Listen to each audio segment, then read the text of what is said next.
The video file on my phone showed my wife Rebecca straddling my business partner in our basement rec room, and the timestamp read 2:45 p.m., exactly when she'd texted me that she was at her mother's house helping with gardening.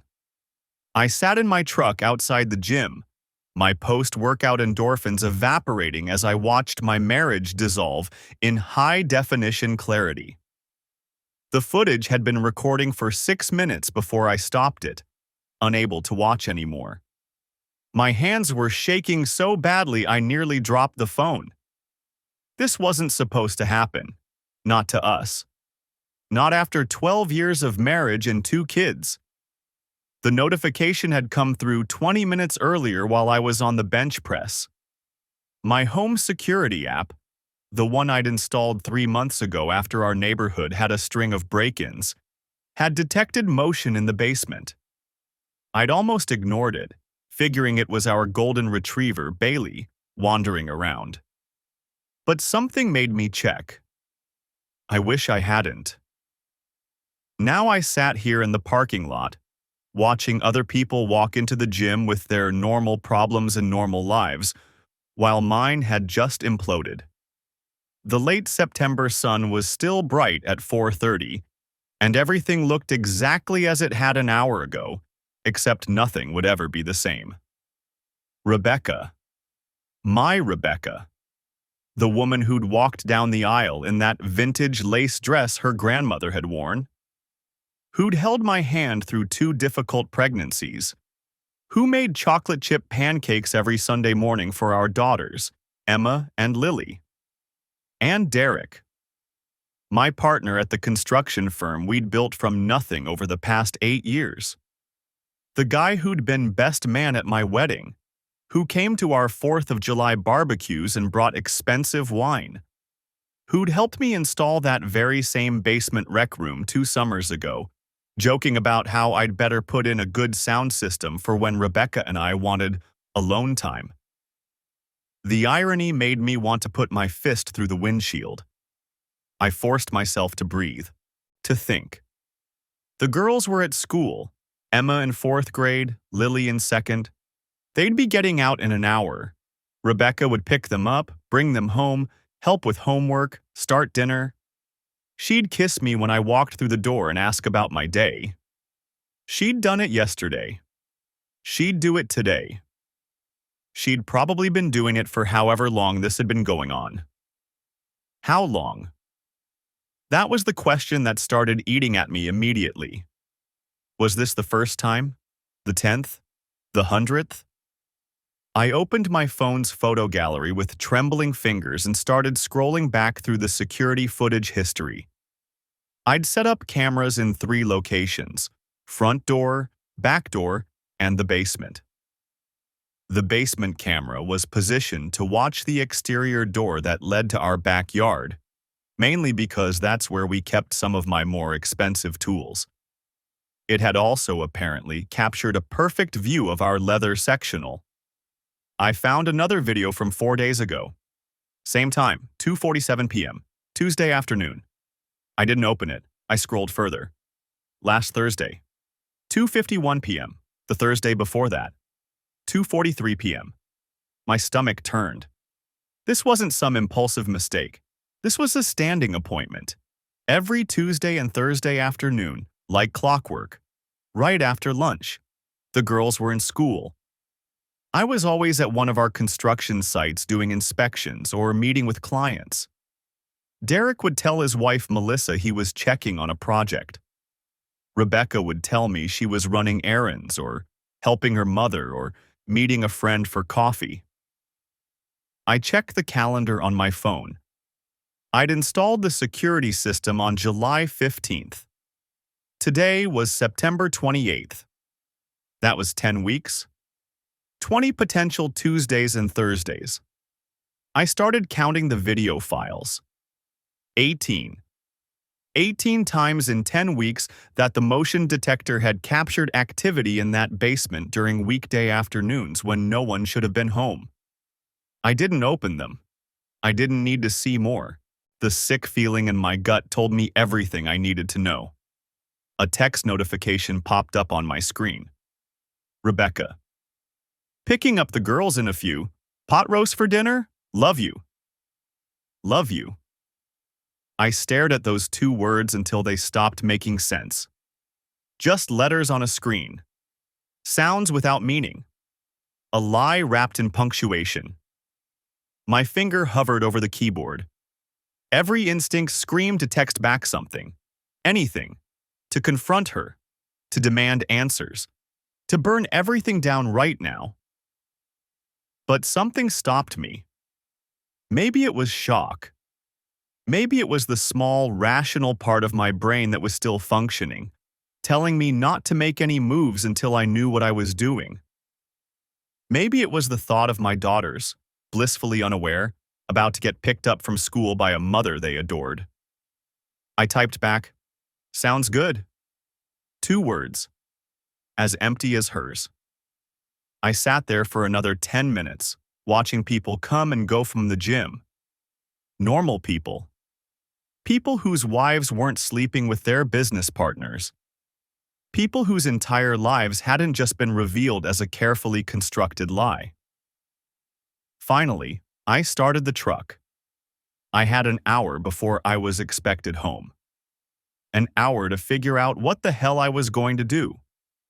An hour to decide whether to confront her tonight or wait. An hour to transform from the man who'd walked into the gym thinking about quarterly projections and whether we needed to hire another framing crew into someone I didn't recognize. I pulled out of the parking lot and started driving, no destination in mind. Just moving. Just trying to process the impossible. My phone sat in the cup holder, that video file waiting. Evidence. Proof. The end of everything I'd built. And I had absolutely no idea what to do next. The house looks exactly the same as when I left it this morning. Same white trim Rebecca repainted last spring. Same flower boxes she fussed over all summer. Same welcome mat that says, "Home Sweet Home," in letters our daughters traced with their fingers when we bought it. I pull into the driveway at 5:43 p.m. My truck's engine ticks as it cools. Through the kitchen window, I can see Rebecca moving around, probably starting dinner. The pot roast she texted about.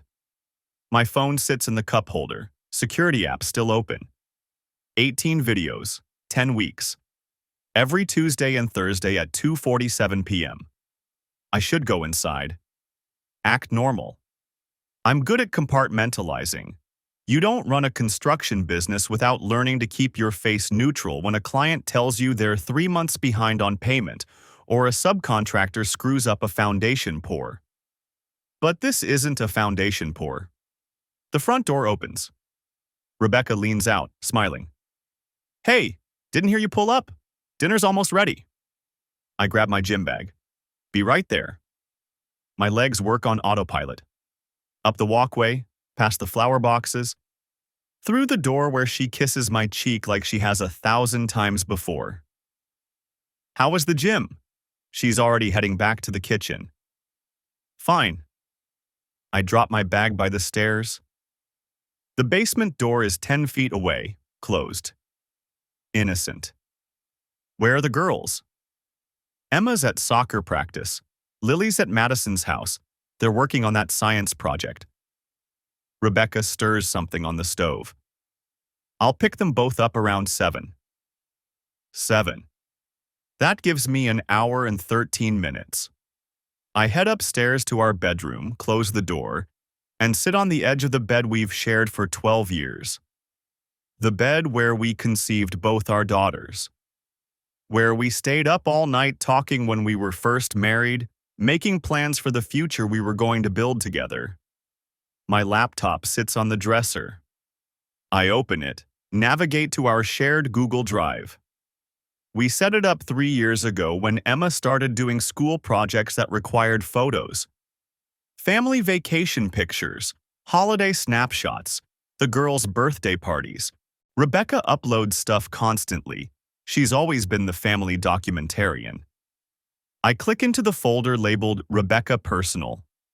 She keeps her yoga class schedules here, recipes she finds online, selfies she takes to track her fitness progress.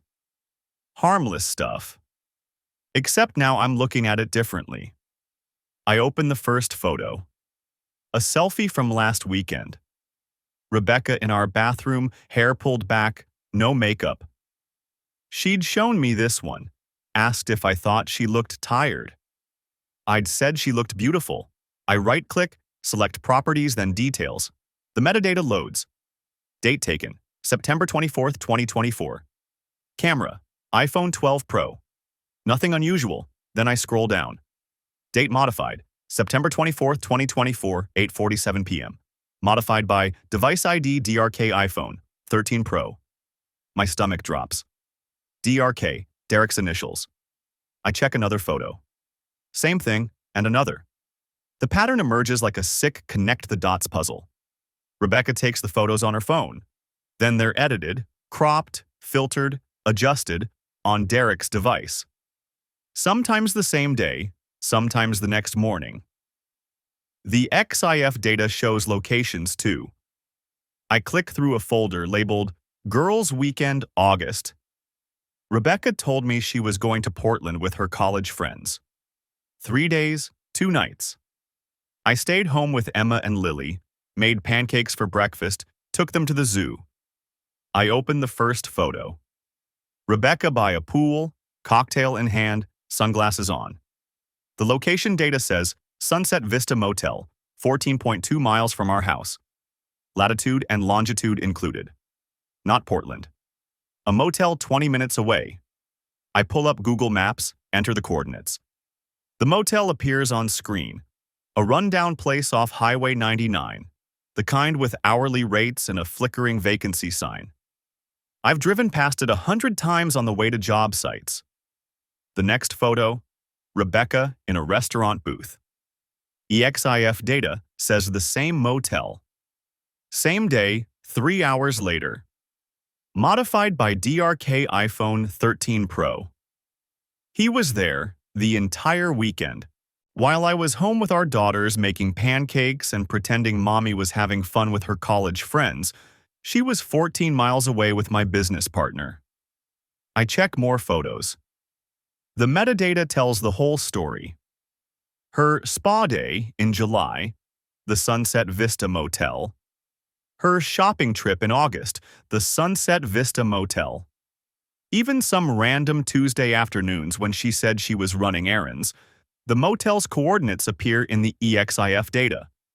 But most of the time, the location just says our home address, our basement, where I installed that security system to protect our family from break-ins. I hear Rebecca's footsteps on the stairs. I close the laptop. "Honey?" she knocks. "Dinner's ready." "Coming." I follow her downstairs. The pot roast sits on the table, perfectly browned, surrounded by carrots and potatoes. She's set 2 places, just us, before we pick up the girls. "Smells great." The words come out automatically. We sit. She serves. We eat. She talks about her day, something about reorganizing the garage, a phone call with her sister, a funny thing Lily said this morning. I make appropriate responses.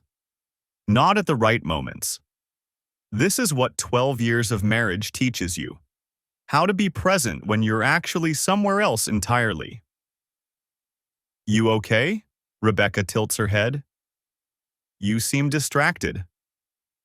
"Just thinking about work. We've got that Riverside project starting Monday." "The commercial building." She butters a roll. "Derek mentioned it might run into permitting issues." Derek. She says his name so casually, like he's just my business partner. Not the man who's been in our basement 18 times. Not the man whose device has edited her photos. Not the man she spent a girls' weekend with at a motel while I made pancakes for our daughters. "When did you talk to Derek?" I keep my voice level. "Oh, I ran into Melissa at the grocery store yesterday. She said Derek was stressed about the permits." Rebecca takes a bite of pot roast. "This came out good, don't you think?" Melissa. Derek's wife. Does she know? Is she sitting at home right now, eating dinner, blissfully unaware that her husband is destroying two families? My phone buzzes. I check it reflexively. Derek. Tomorrow's site meeting still on for 9 a.m.?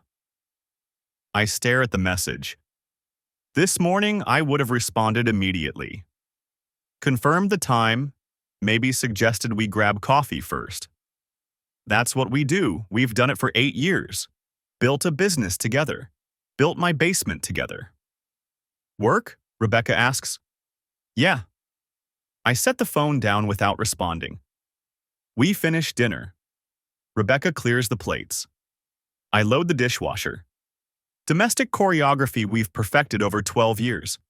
She washes, I dry. She cooks, I clean. A partnership. Except it's not a partnership, it's a performance. At 6:52 p.m., Rebecca grabs her keys. I'll go get the girls, be back in 30 minutes. I listen to her car pull out of the driveway. Then I go to my office, the small room off the kitchen where I handle business paperwork and billing. I pull up the Google Drive again. This time, I start downloading. Every photo in Rebecca's personal folder. Every selfie, every vacation shot, every image with XIF data showing Derek's device, showing the motel coordinates, showing the timeline of deception. I create a new folder on my desktop. Label it Evidence. Then I open my email and start a new message to myself. I attach the security camera videos from the app. All 18 of them. The files are large. It takes 6 minutes to upload. While I wait, I screenshot the metadata from the photos. Date modified, device ID, location coordinates. The email sends. I have copies now, multiple backups. Cloud storage, external hard drive, email archive. My phone buzzes again. Derek. You there? Need to confirm tomorrow. I type back, 9 a.m. works. Because I need to see his face. Need to sit across from him in our office and watch him pretend everything's normal. Need to see if he can look me in the eye. Rebecca's car pulls back into the driveway at 7:24 p.m. I hear the girls' voices, excited and loud. Emma's talking about soccer practice. Lily's explaining her science project, something about volcanoes. They burst through the front door. Daddy! I hug them both. Emma smells like grass and sweat. Lily's got glue on her shirt. How was practice, Em? Good. Coach says I'm getting better at corner kicks. She drops her backpack. Can we have dessert? After homework. But Dad, homework first. They groan but head upstairs. Rebecca follows them, helping Lily carry her volcano project supplies. I stand in the kitchen, listening to my family move through the evening routine. Bath time, homework, bedtime stories, the sounds of normal life, except nothing's normal anymore. At 9:17 p.m., both girls are asleep. Rebecca's in our bedroom, already in her pajamas, scrolling through her phone. I'm going to work in the office for a bit, I tell her. Got some invoices to review. Don't stay up too late. She doesn't look up from her screen. I go back to the office and close the door. Open the laptop. The evidence folder stares back at me. 18 videos, 43 photos with Derek's device ID. Location data from the Sunset Vista Motel. 3 years of metadata showing a pattern I was too trusting to see. My phone buzzes. A text from my brother, Kevin. Still on for the game Sunday? Normal life, trying to continue. People making plans, assuming tomorrow will look like today. I text back, yeah, see you then. But I won't tell him. Not yet. Not until I know what I'm going to do with all this evidence sitting on my laptop. Not until I figure out how to burn everything down without destroying my daughters in the process. I don't sleep. Can't sleep. Every time I close my eyes, I see them on that leather sectional. The one I picked out? The one Rebecca said would be perfect for family movie nights. At 5:47 a.m. I give up and head downstairs. The house is dark and quiet. Emma's backpack sits by the front door where she left it last night. Lily's art project, a construction paper butterfly, dries on the kitchen counter. Everything looks exactly the same as it did yesterday morning, but the whole world has shifted off its axis. I make coffee and open my laptop at the kitchen table. The evidence folder stares back at me from the desktop. 32 files now. I've been thorough. My phone buzzes. A text from Derek. Running late. Can we push to 9:30? I stare at the message for a full minute. This man. This person I trusted with my business, my family, my life. Texting me like nothing's wrong. Like he didn't spend yesterday afternoon in my basement with my wife while I was reviewing quarterly projections. No problem, I type back. See you then. Upstairs, I hear Rebecca's alarm go off. The shower starts running. Tuesday morning routine, same as always. In an hour, she'll come down in her yoga pants and oversized sweater, pour herself coffee, start making breakfast for the girls. I pull up the photo metadata again. Can't help myself. The Portland trip was 3 weeks ago, September 8th through 10th. She'd kissed me goodbye Friday morning, told me she needed the break, that Jennifer and Amanda were picking her up at noon. Jennifer and Amanda, her college friends. I pull out my phone and scroll back through Rebecca's texts from that weekend. Pictures of mimosas. A shot of Powell's bookstore. The Portland Saturday Market. All time-stamped correctly, all showing Portland locations in the EXIF data. But then there are the other photos. The ones she didn't send me. The ones I found in our shared Google Drive under Sept Misc. I open the first one again. Rebecca in a white tank top, smiling at the camera. Looks innocent enough, except the metadata shows it was taken at 2:14 p.m. on September 9th, at coordinates that pinpoint the Sunset Vista Motel, 43 miles outside Seattle. And the last device to edit the file? Derek's iPhone. The next photo. Rebecca by a window, late afternoon light. Same location, same editor. Then the one that made my stomach drop yesterday. Rebecca in bed, sheets pulled up, hair messy, looking at the camera with an expression I haven't seen in years. Happy. Radiant. The timestamp reads 9:47 a.m., September 10th. Last edited by Derek's iPhone, 12 minutes later. He cropped it, adjusted the lighting, saved it back to our shared drive like he was doing her a favor. The shower stops upstairs. I close the laptop. By 7:15, the kitchen fills with the usual chaos. Emma can't find her library book. Lily spilled orange juice on her shirt and needs a new one. Rebecca moves through it all with practiced efficiency, hair still damp, making scrambled eggs and toast. You're up early, she says, glancing at me. Couldn't sleep. Big meeting with Derek this morning. Something flickers across her face, too quick to read. Anything important?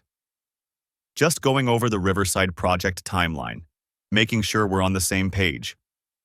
She nods, turns back to the stove. Will you be home for dinner? The question hangs there. Will I be home for dinner? Like this is just another Tuesday. Like at 2:47 p.m. she won't be letting Derek through our basement door. Not sure yet, I say. Might run long. Emma appears with her library book, found under the couch cushions, and the moment passes. Rebecca packs lunches. I help Lily tie her shoes.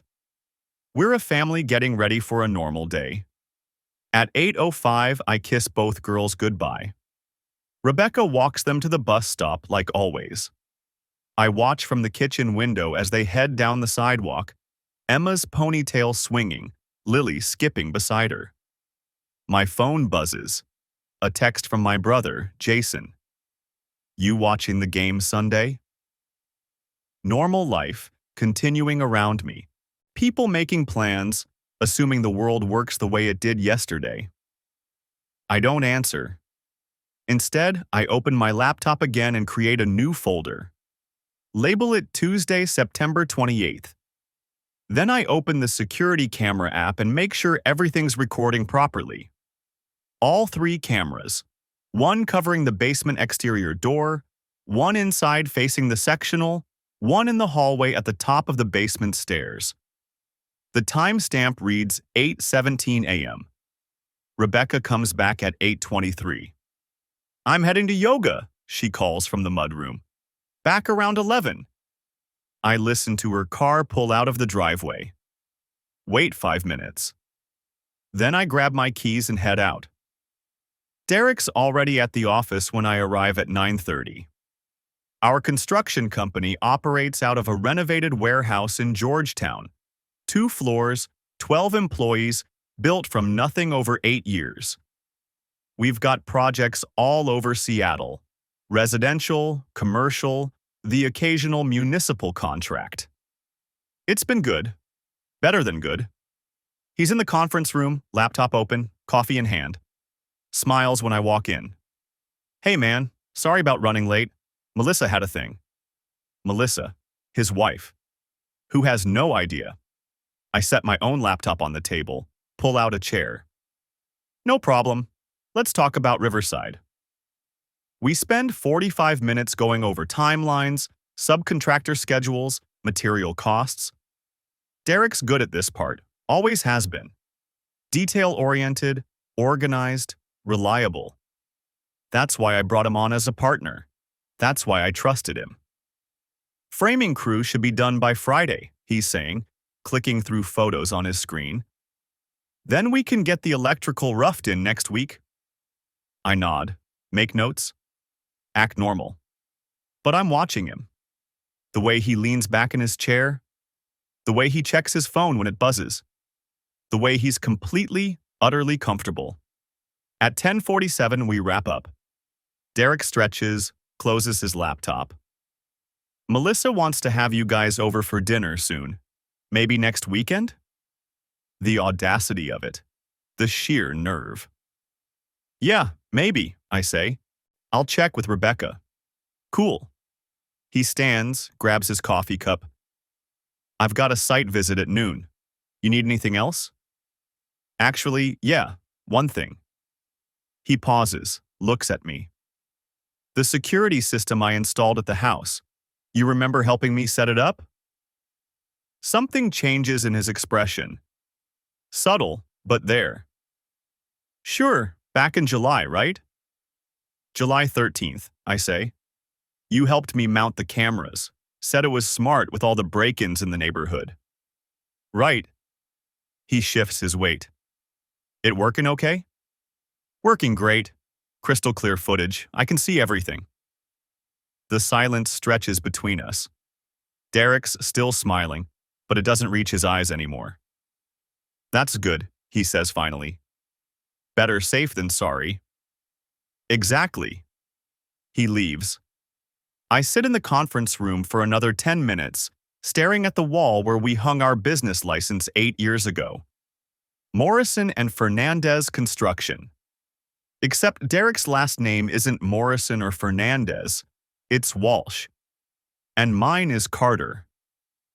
I'm just thinking about names because I can't think about anything else without wanting to flip this table. At 11:15, I drive home. Rebecca's car's in the driveway. She's in the kitchen when I walk in, putting away groceries. How was the meeting? She asks. Fine, productive. Good. She closes the refrigerator, wipes down the counter. I'm meeting Jennifer for lunch at 1. I'll be back around 3. Jennifer. Right. Her alibi friend. Except I checked. Jennifer's Facebook shows her at a work conference in San Francisco all week. Sounds nice, I say. I go upstairs to my office. Close the door.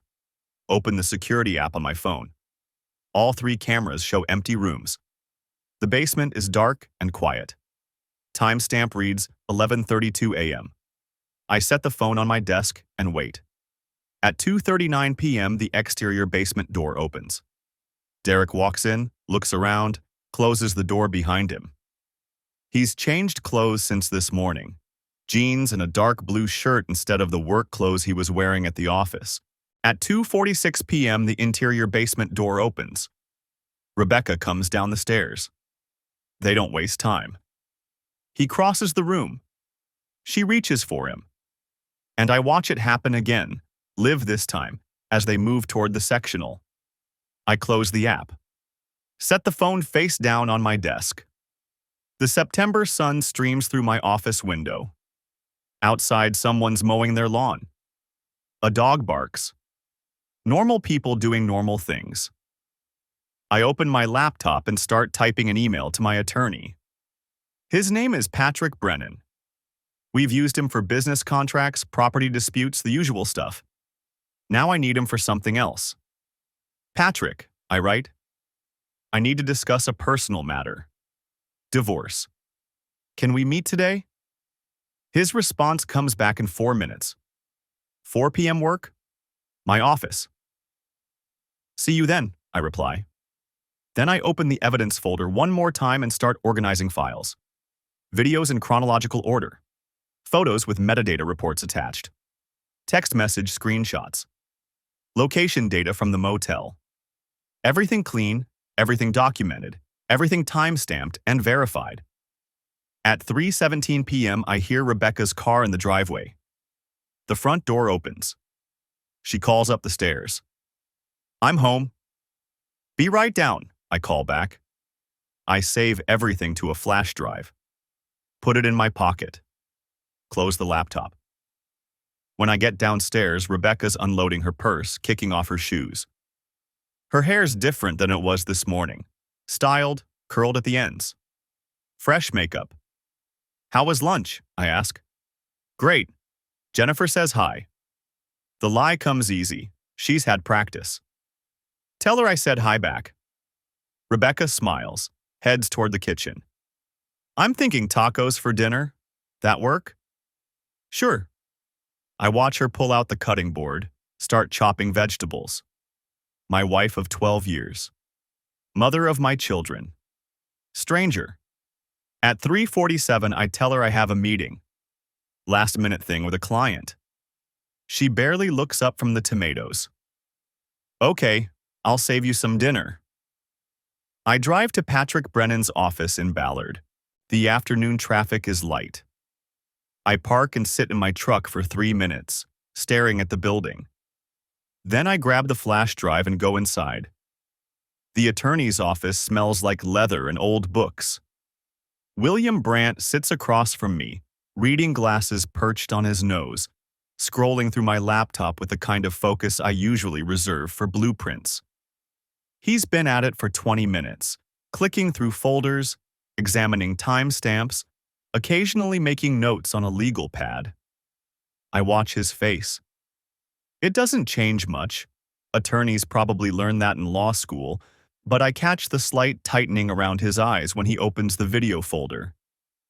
These are all from your home security system? He asks. Yes. Motion activated. I installed it 6 weeks ago after some break-ins in the neighborhood. And you're the sole owner of the property? Joint ownership. Both our names on the deed. He nods, makes another note. Washington is a no-fault divorce state, so adultery won't affect the dissolution itself. But it absolutely matters for asset division and custody. He clicks to another folder. These photo files, walk me through what I'm looking at. I lean forward. Our shared Google Drive. Family photos, mostly.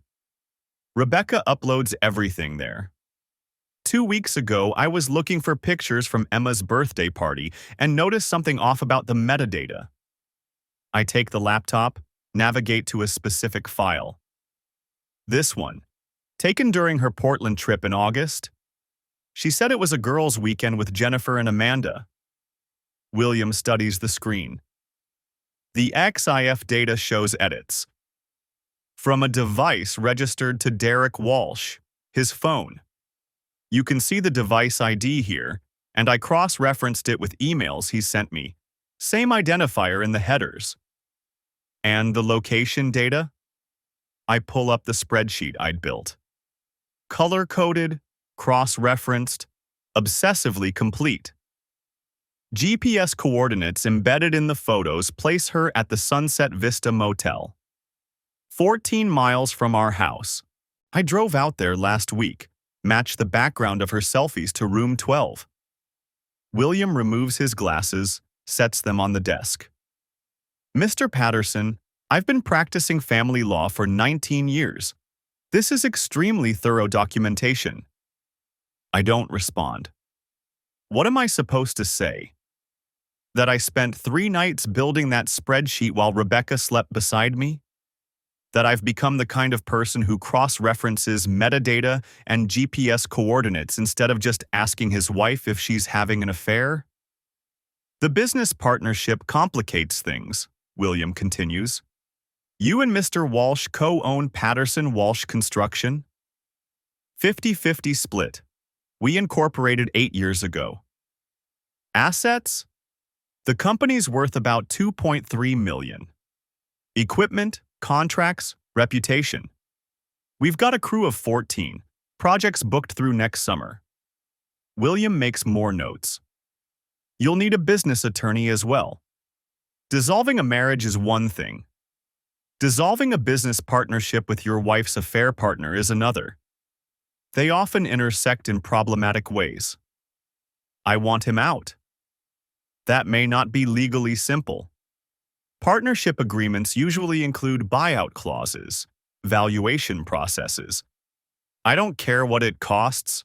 My voice comes out harder than I intended. I'm not running a company with the man who's been sleeping with my wife in my basement. William doesn't flinch. Understood.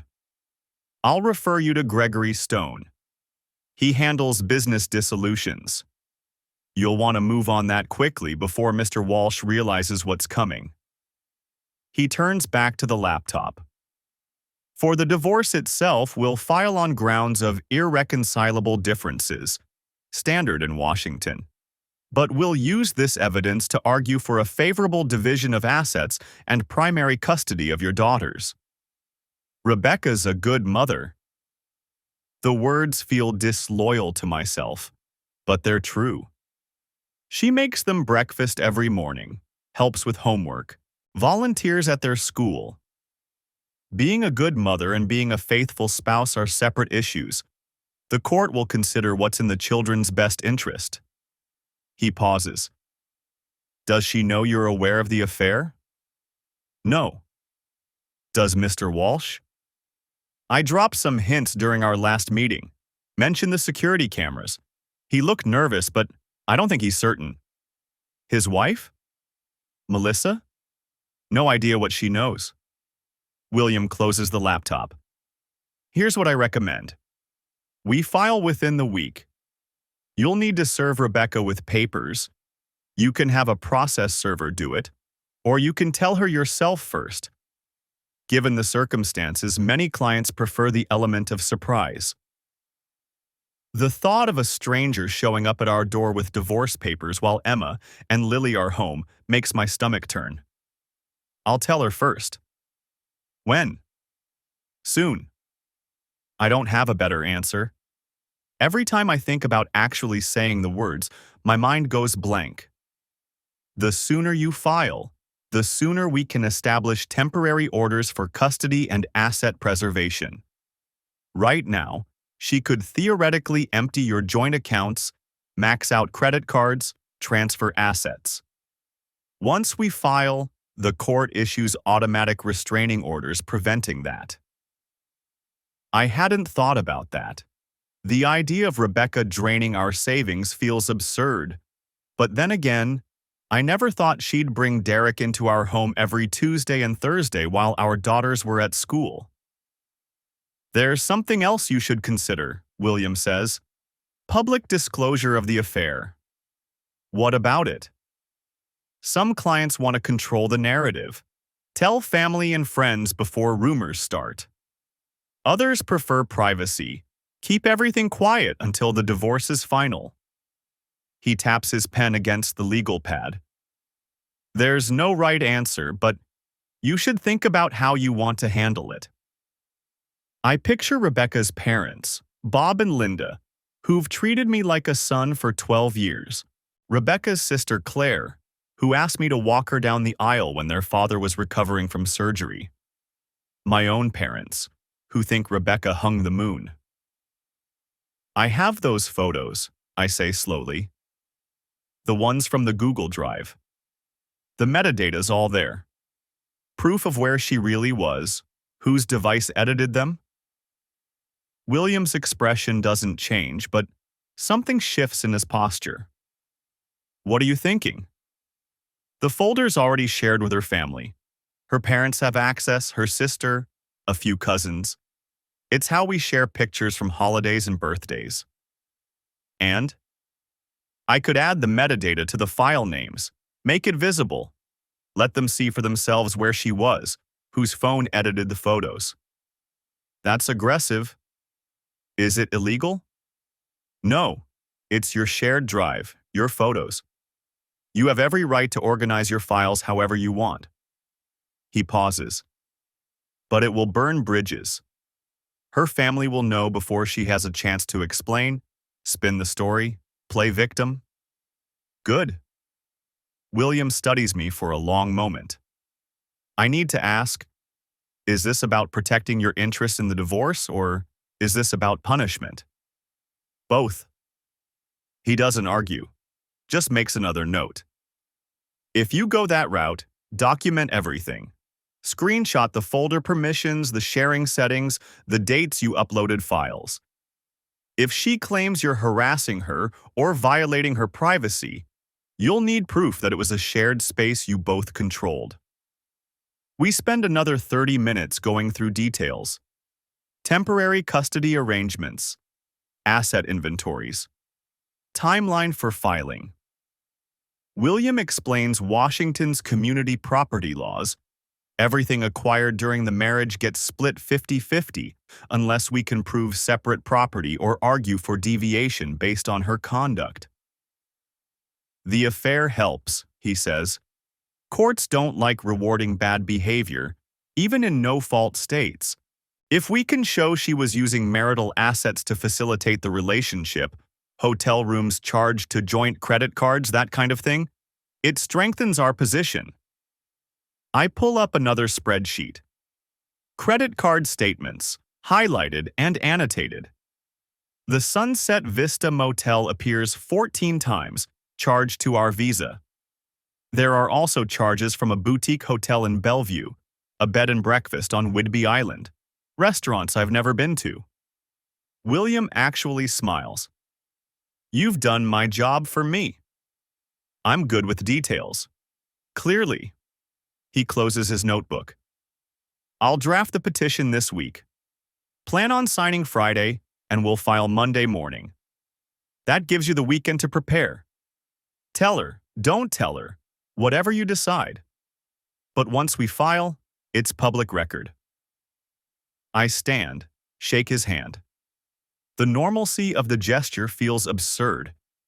We just spent 90 minutes dissecting the end of my marriage like it's a construction project. Materials, timeline, budget. One more thing, William says as I reach the door. Take care of yourself. Eat. Sleep. Don't make major decisions at 3 in the morning. I've seen clients destroy themselves trying to destroy their spouse. I'm not trying to destroy her. No. I think about the metadata plan, about her family opening those files and seeing the truth stamped on every photo, about Rebecca's face when she realizes everyone knows. I'm just making sure everyone sees who she really is. William nods slowly. That's what they all say. The drive home takes 35 minutes. Traffic on I-5 is its usual nightmare, giving me too much time to think. My phone sits in the cup holder, silent. Rebecca hasn't texted since this morning. Something about Emma needing poster board for a school project. I could call her right now. Tell her I know. Get it over with. Instead, I pull up the Google Drive app at a stoplight. The family photos folder sits there, innocent and familiar. Hundreds of files, birthday parties, beach trips, Christmas mornings. Our whole life, documented and sorted. I tap into the settings, check the sharing permissions. Rebecca's parents, her sister, 2 cousins, my parents. All with view and comment access. The light turns green. Someone honks behind me. I could do it right now. Rename the files. Rebecca Portland trip edited by Derek Walsh. Device JPG. Sunset Vista, Motel Room 12 GPS, coordinates JPG. My thumb hovers over the screen. Not yet. Not until after I tell her. She deserves that much. To hear it from me before her whole family sees the evidence. Doesn't she?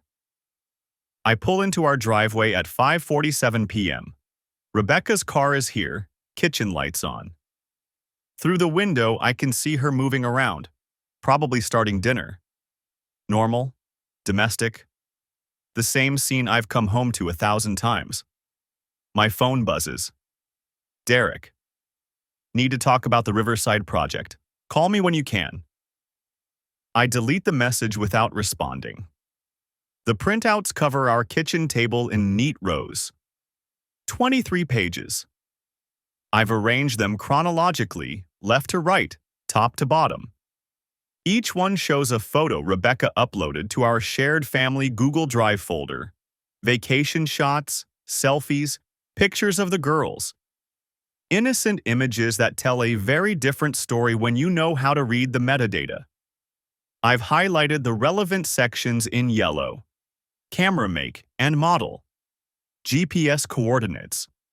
And most damning, the edit history showing which devices modified each file.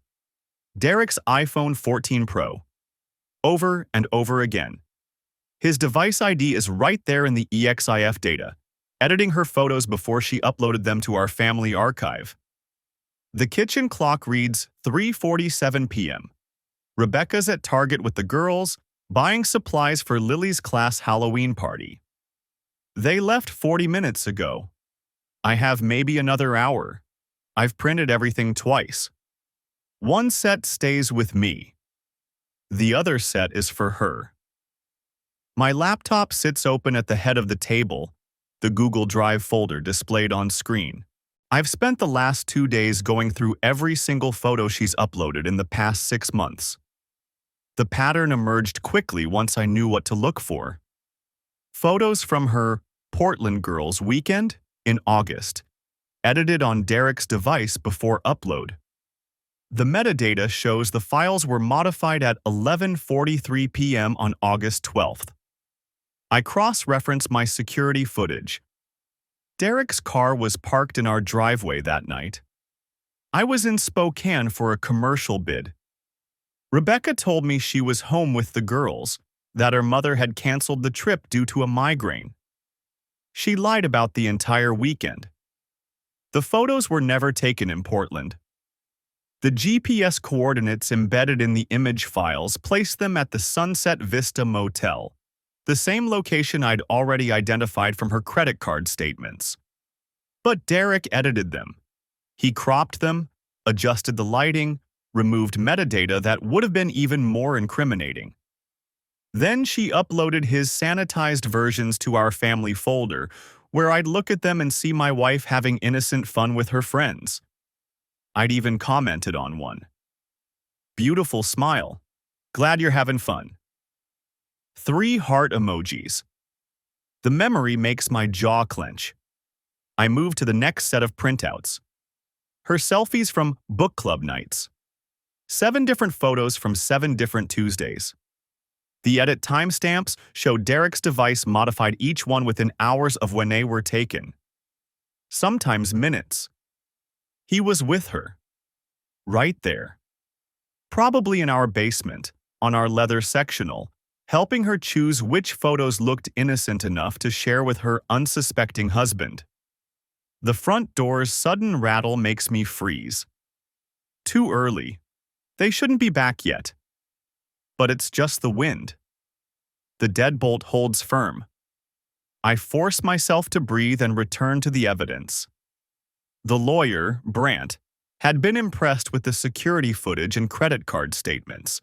But when I showed him the photo metadata yesterday, his expression shifted. This demonstrates premeditation, he'd said. They weren't just having an affair. They were actively collaborating to deceive you. That plays very well in court, especially in a state that still considers fault in asset division. Washington is technically a no-fault divorce state, but judges have discretion. Evidence of this level of deception could influence everything from property division to spousal support. I've already filed the divorce papers. Rebecca doesn't know yet. She'll be served Monday morning at 9:15 a.m., right after she drops the girls at school.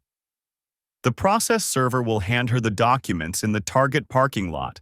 Her usual Monday morning routine, coffee, and grocery shopping. But that's not enough. The Google Drive folder is shared with 12 people. Me, Rebecca, her parents, her sister Jennifer, Jennifer's husband Kyle, my brother Thomas, and several of Rebecca's cousins who live out of state. It's where we've stored family photos for years. Birthday parties, Christmas mornings, summer vacations. A digital archive of our life together. Everyone in that folder trusts it. Checks it regularly. Jennifer just uploaded photos from her daughter's soccer tournament last week. I open Photoshop and load the first image. Rebecca's smiling face from the fake Portland trip. The watermark tool is already configured. I've chosen a semi-transparent red stamp, positioned diagonally across the center of each image, impossible to miss or ignore. The text is simple. Edited by Derek Walsh, affair partner. I apply it to the first photo, then the second, then the third. 23 photos in total, each one now branded with the truth. My finger hovers over the mouse. One click uploads the modified versions, replacing the originals in the shared folder. Everyone with access will see them the next time they open the drive. Rebecca's parents, her sister, her cousins, the nuclear option. Brandt had advised against it. Let the legal process handle this. Don't give her ammunition to claim harassment or emotional abuse. Stay clean. But he doesn't understand. This isn't about the divorce. This is about the story. Right now, when Rebecca gets served on Monday, she controls the narrative. She can call her mother crying, say I blindsided her, claim we'd been having problems, paint herself as the victim of a cold, unfeeling husband who filed without warning. Her family will comfort her. Take her side. Offer her their guest room and their sympathy. But if they see these photos first, if they understand exactly what she did, how she lied, how she and Derek collaborated to deceive everyone, she has no narrative, no spin, just the raw, documented truth. I click upload. The progress bar fills slowly. 23 files, each one several megabytes. The kitchen is silent except for the laptop's fan and my own breathing. 90%. 95%. Complete. I refresh the folder. The new versions appear, watermarks blazing red across Rebecca's face. I click on the Portland Weekend album. Every photo now carries the same scarlet branding. The sharing settings show all 12 members have access. The folder activity log will notify them of the updates within the hour. I close the laptop and gather my set of printouts, sliding them into a manila folder. These stay with me. Rebecca's set remains spread across the kitchen table, waiting for her. My phone buzzes. Rebecca. They're out of the orange frosting Lily wanted, heading to Safeway. Be home by 5:30. I check the clock. 4:12 p.m. More time than I expected. I move through the house methodically, checking each room. The security cameras are all active, recording. I've added 3 more since my initial discovery. 1 in the kitchen, 1 in the master bedroom, 1 in the garage. Every angle covered. In my office, I open the safe and add the manila folder to the growing stack of documentation. Security footage backups, credit card statements, phone records showing the timing of her texts to me, always sent right after Derek's car left our driveway, maintaining the illusion that she'd been home alone all afternoon. The safe clicks shut. My phone buzzes again. Not Rebecca this time. Jennifer. What the hell is this? Then Rebecca's mother. Call me immediately. Then Thomas. Dude, are you seeing this? The notifications multiply. The family group chat, the one I'm not part of, the one Rebecca thinks I don't know about, is probably exploding right now. Another buzz. Jennifer again. Is this real? Did Rebecca really? I silence my phone and set it face down on the desk. Let them process it. Let them see exactly who they've been defending, who they've welcomed into their homes for Sunday dinners and holiday celebrations. Let Rebecca come home to a family that finally knows the truth. The house settles around me.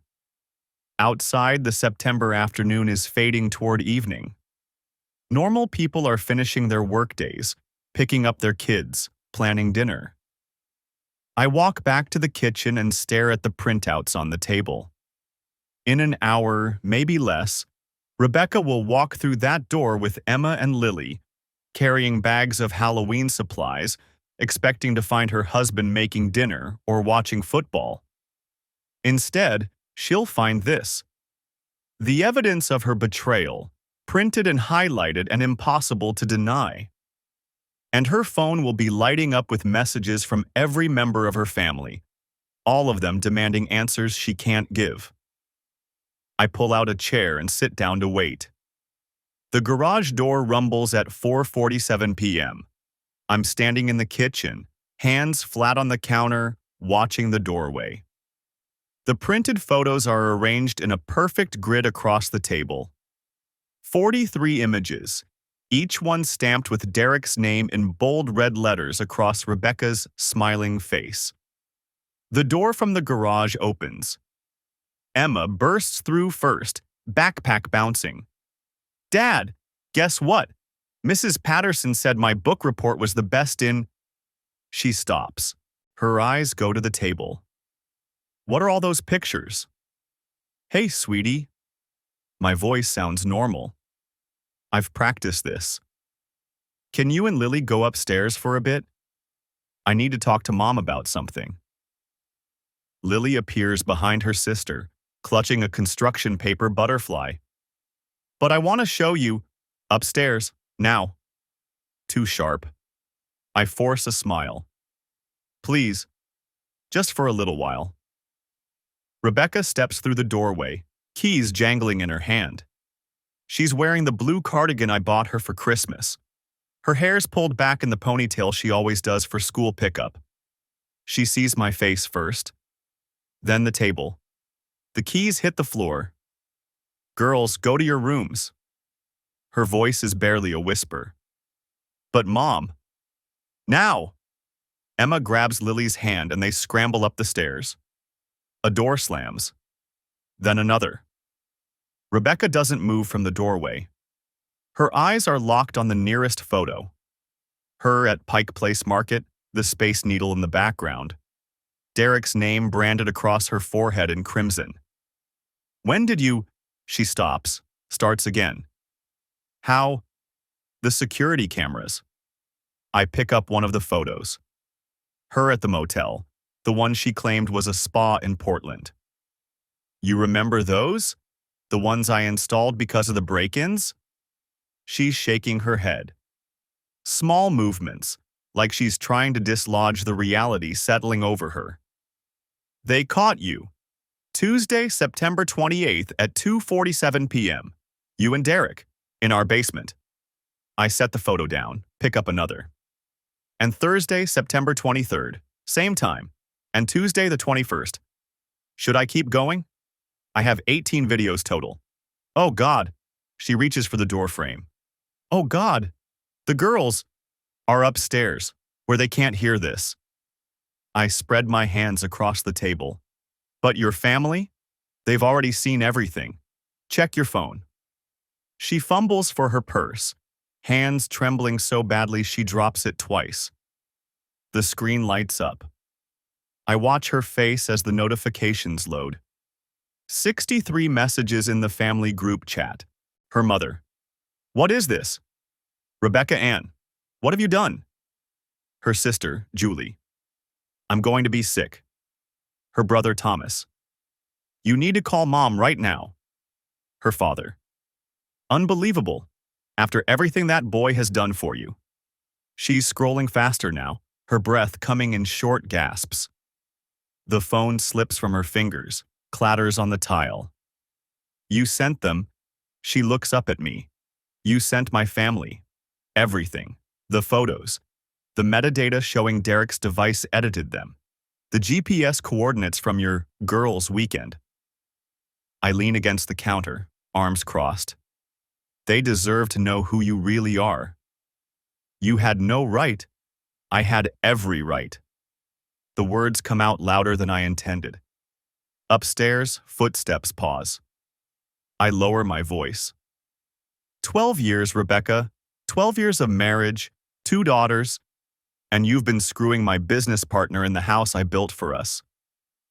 She's crying now, mascara running black down her cheeks. It didn't mean, don't. I hold up one hand.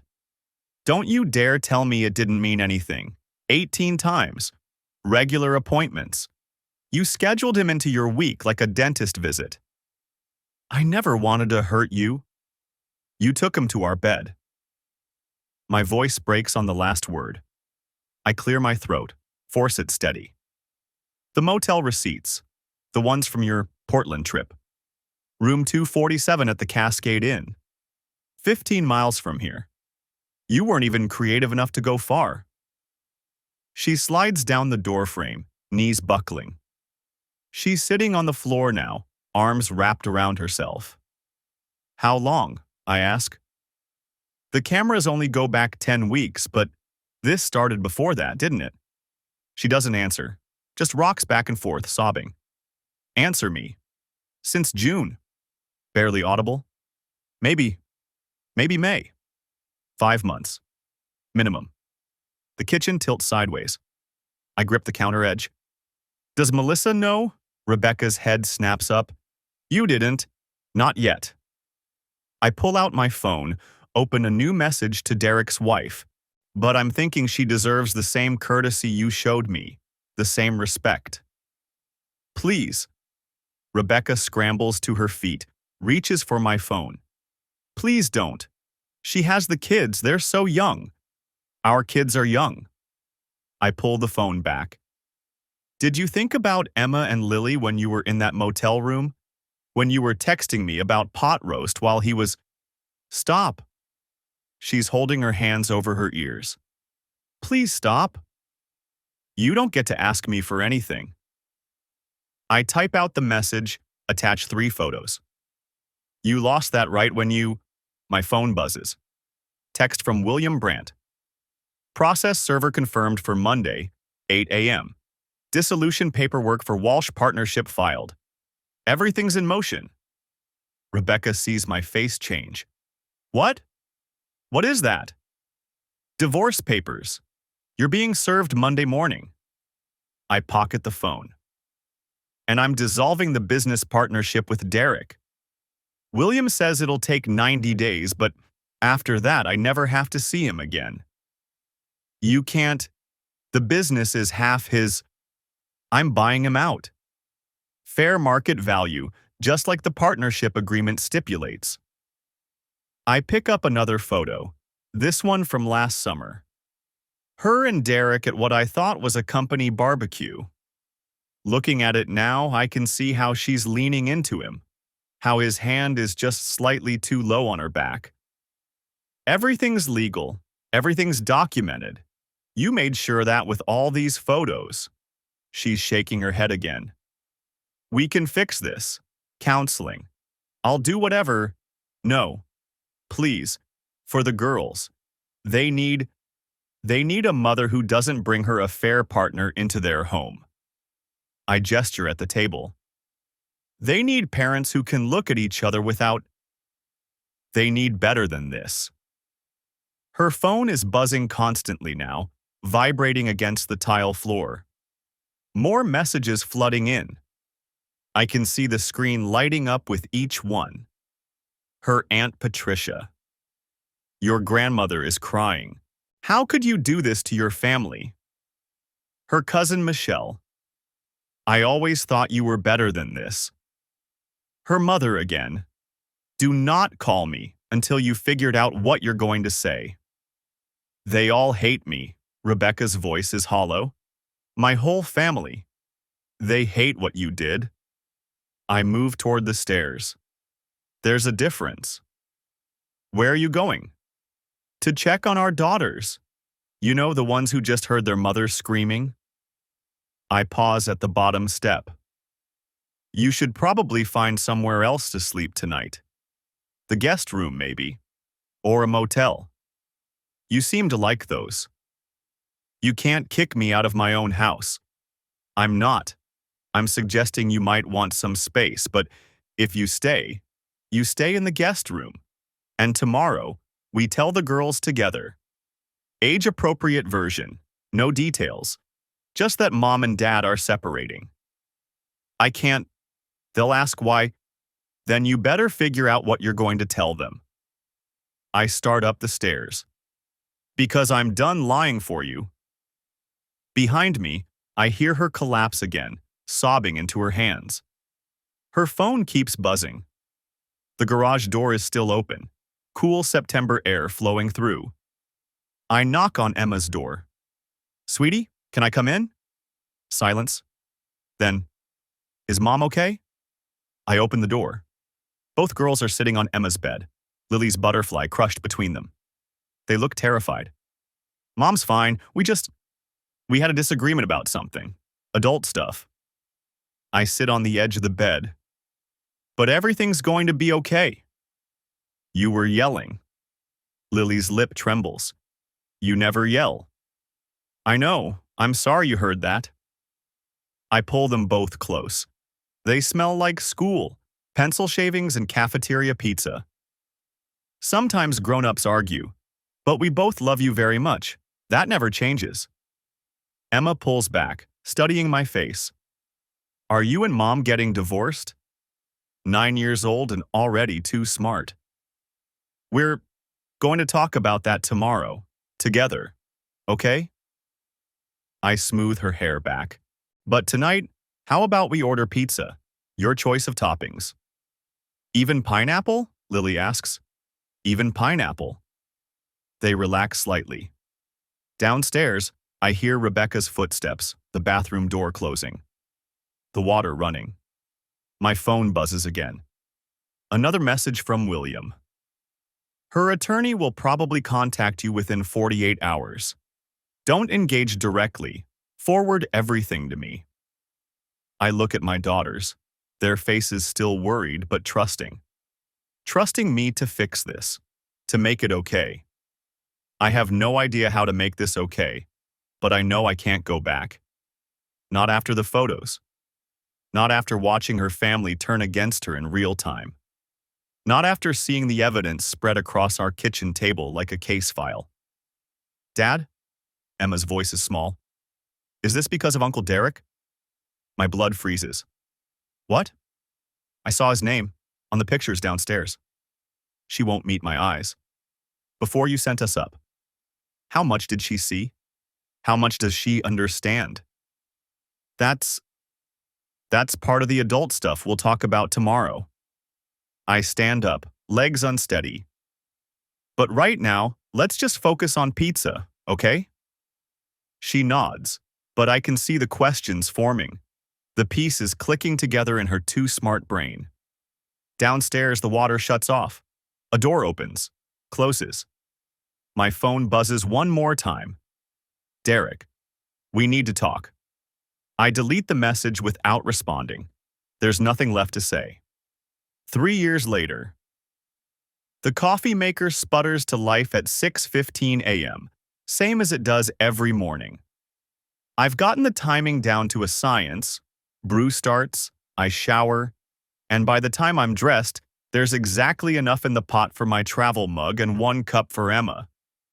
She stumbles into the kitchen at 6:42, hair still wet from her own shower. 12 years old now, nearly as tall as Rebecca was. Sometimes the resemblance stops me cold. Morning, Dad. Morning, kiddo. You finished that math homework? Most of it. She pours her cup, mostly milk, barely coffee, but I let her have it. Small rebellions. Can Zoe come over Friday? Sure, I'll order pizza. She smiles, grabs a granola bar, disappears back upstairs. Lily will sleep until the last possible second, then complain about being rushed. Some things never change. My phone buzzes. Text from Melissa. Boys want to do movie night with the girls this weekend. You good with Saturday? Works for me, I reply. Melissa Walsh. Derek's ex-wife. I'd sent her those photos 3 years ago, sitting in my kitchen while Rebecca sobbed on the floor. She'd filed for divorce within a week. Took Derek for everything the court would give her. House, primary custody, substantial child support. Last I heard, he's managing a hardware store in Tacoma, living in a 1-bedroom apartment, seeing his sons every other weekend. Melissa and I aren't together. Nothing like that. But our kids are friends now, bonded by the shared wreckage of their parents' choices. Her boys, Emma and Lily, have sleepovers once a month. We split supervision duties. Co-parent our separate families in parallel. It's strange, but it works. The business took 8 months to fully dissolve. Derek fought the buyout valuation, tried to claim the company was worth less than my assessment. The arbitrator sided with me. I paid him $847,000, fair market value for his half, just like the partnership agreement specified. He signed the papers in February 3 years ago, and I haven't spoken to him since. Patterson Construction now. Just my name. Smaller crew, more selective projects. Revenue's down about 30%, but the profit margins are better. Turns out I don't miss having a partner. The divorce was finalized in April that same year. Rebecca fought for joint custody initially, but the evidence, those photos, the security footage, the metadata trail, made her position untenable. Her attorney advised her to settle. She gets the girls every other weekend and Wednesday evenings. I have them the rest of the time. She moved to Olympia about 18 months ago. Fresh start, she said. Away from the judgment, the stares at the grocery store, the whispers at school functions. Her family barely speaks to her. Her mother sends birthday cards to the girls but hasn't visited in over a year. I don't hate her anymore. That's the strange part. The rage that consumed me for those first 6 months, the kind that made me upload those watermarked photos, that made me want to burn everything down, it eventually just faded, turned into something quieter. Not forgiveness exactly, more like acceptance. She made choices. I made choices in response. We both have to live with the consequences. Lily appears at 7:23, frantic and disheveled. Dad, I can't find my science folder. Did you check your backpack? Yes. Did you actually look, or did you glance at it while thinking about something else? She pauses. Runs back upstairs. Returns 30 seconds later with the folder. It was in my backpack.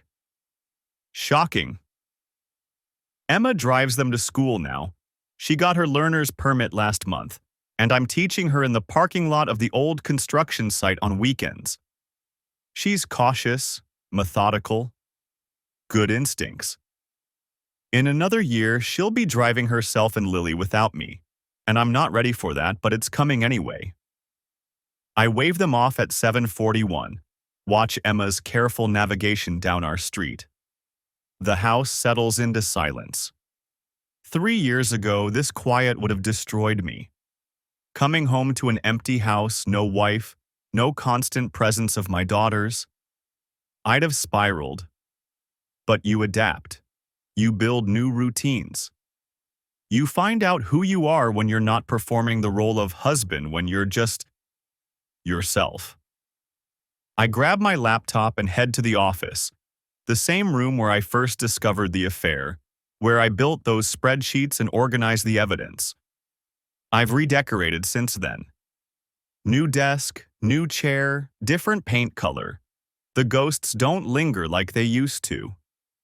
My phone buzzes. William Brandt. Final support payment processed. You're officially done.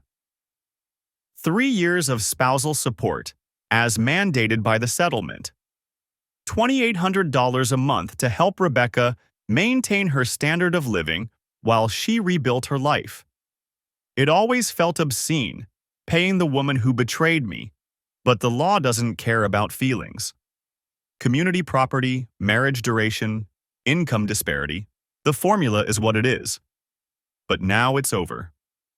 Thanks, I reply. Appreciate everything. You did the hard part, William writes back. Good luck. I set the phone down and stare at the computer screen. I should feel something, shouldn't I? Relief, victory, something? Instead, I just feel tired. The affair, the divorce, the dissolution of the business, it all feels like it happened to someone else. A different version of me who existed in a different timeline. That man who sat in the gym parking lot watching security footage, who spent nights building evidence folders, who weaponized family photos to expose his wife's betrayal. I remember him, but I don't recognize him. Maybe that's growth. Maybe it's just exhaustion. My brother Jason calls at 9:15. Hey, you still coming to the game Sunday? Planning on it. Bring the girls. Marcus wants to see his cousins. They'll be at Rebecca's. A pause. Jason still doesn't know how to navigate the Rebecca topic. Most people don't. Right. Well, come anyway. Beer and nachos. I'll be there. We talk for a few more minutes about nothing. His job, his wife's new promotion, whether the Seahawks have any chance this season. Normal brother stuff. The kind of conversation that would have been impossible 3 years ago, when every interaction felt loaded with unspoken pity. People stopped pitying me somewhere around year 2. Started treating me like a regular divorced dad instead of a tragic figure. I'm not sure when the shift happened, but I'm grateful for it. At 11:30, I drive out to the Riverside Project, the commercial building Derek and I were supposed to start the week. Everything exploded. I ended up taking it on solo, hiring subcontractors, managing every detail myself. It's finished now, occupied by a tech startup that's already talking about expansion. I park and look up at the building. 6 stories, glass and steel. My company's name on the dedication plaque. Everything I built after the partnership dissolved. Proof that I could do it alone. But standing here, I don't feel proud. I just feel empty. The work filled the void for a while. 18-hour days, 7-day weeks, throwing myself into projects until I was too exhausted to think about Rebecca or Derek or the wreckage of my marriage. Emma and Lily got the functional version of me. Homework help, dinner, bedtime routines, but not much else. I missed things, school plays, soccer games, parent-teacher conferences where I showed up but wasn't really present. It took Lily asking, "Dad, are you mad at us?" to wake me up. What? No, sweetie. Why would you think that? Because you're always working, like you don't want to be home. She was 8 years old and already carrying my emotional baggage. I cut back after that. Hired a project manager, delegated more, started actually being present instead of just physically there. Started coaching Lily's soccer team. Volunteered for Emma's robotics club. Became the kind of father my daughters deserved instead of the kind who was just surviving. The kind of father I should have been all along. My phone buzzes. Rebecca. Can I call you? We don't talk much anymore. Logistics, mostly.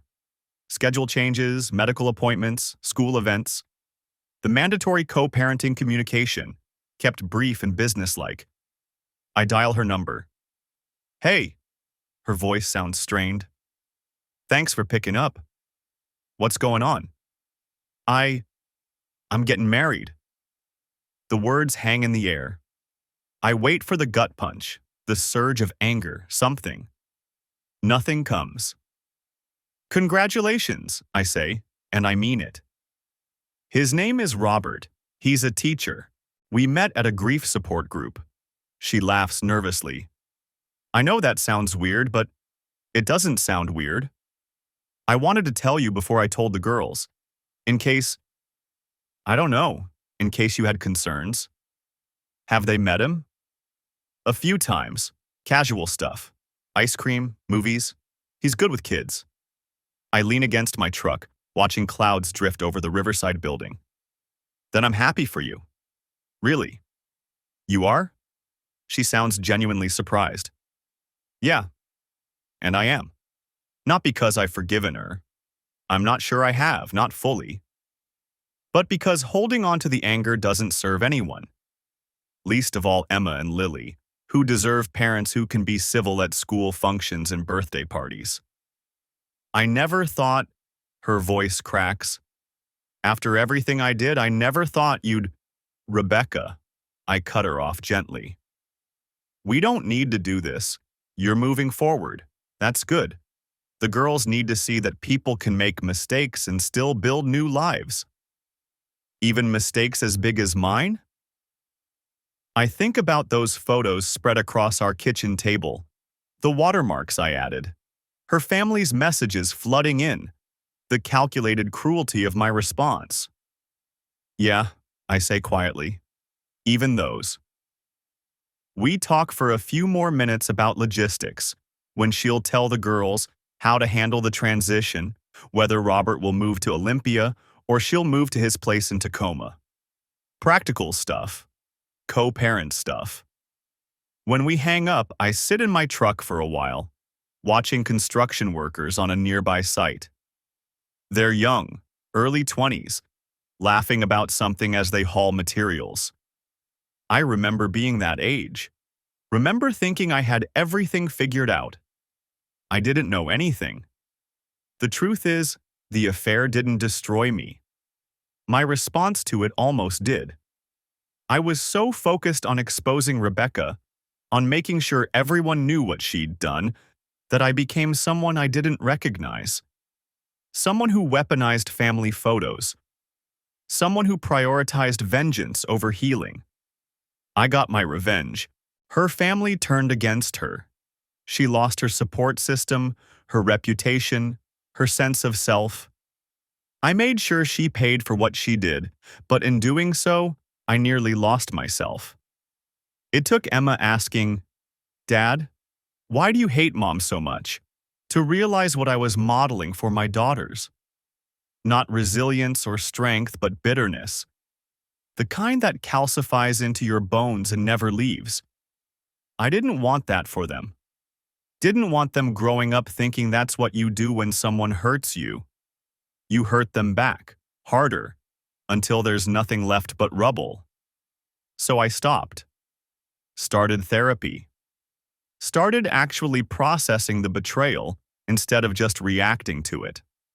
Started rebuilding myself instead of just tearing her down. It's been slow, painful, Some days I still want to be angry, to hold on to that righteous fury that felt so clarifying in the moment.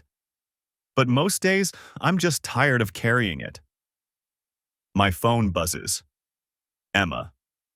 Forgot my calculator. Can you bring it? I text back. On my way. I drive to the high school, drop off the calculator, wave to Emma through the classroom window. She rolls her eyes but smiles. 12 years old and already too cool for her dad, but not quite. On the drive home, I pass the Sunset Vista Motel. It's still there, still run down, still advertising hourly rates. I haven't thought about it in months, but seeing it now, I wait for the familiar anger to surface. It doesn't come. Just a building, just a place. The significance I gave it, the weight, the symbolism, it's evaporated. Rebecca's choices happened there, but they don't define my present anymore. I keep driving. That night, Emma and Lily come home from school full of energy. Lily made the soccer team. Emma got an A on her history project. We order pizza, pineapple for Lily, pepperoni for Emma, half and half because I've learned to compromise. We eat in the living room, watching some animated movie they've seen a dozen times. Lily falls asleep on the couch halfway through. Emma makes it to the end, then trudges upstairs without being asked.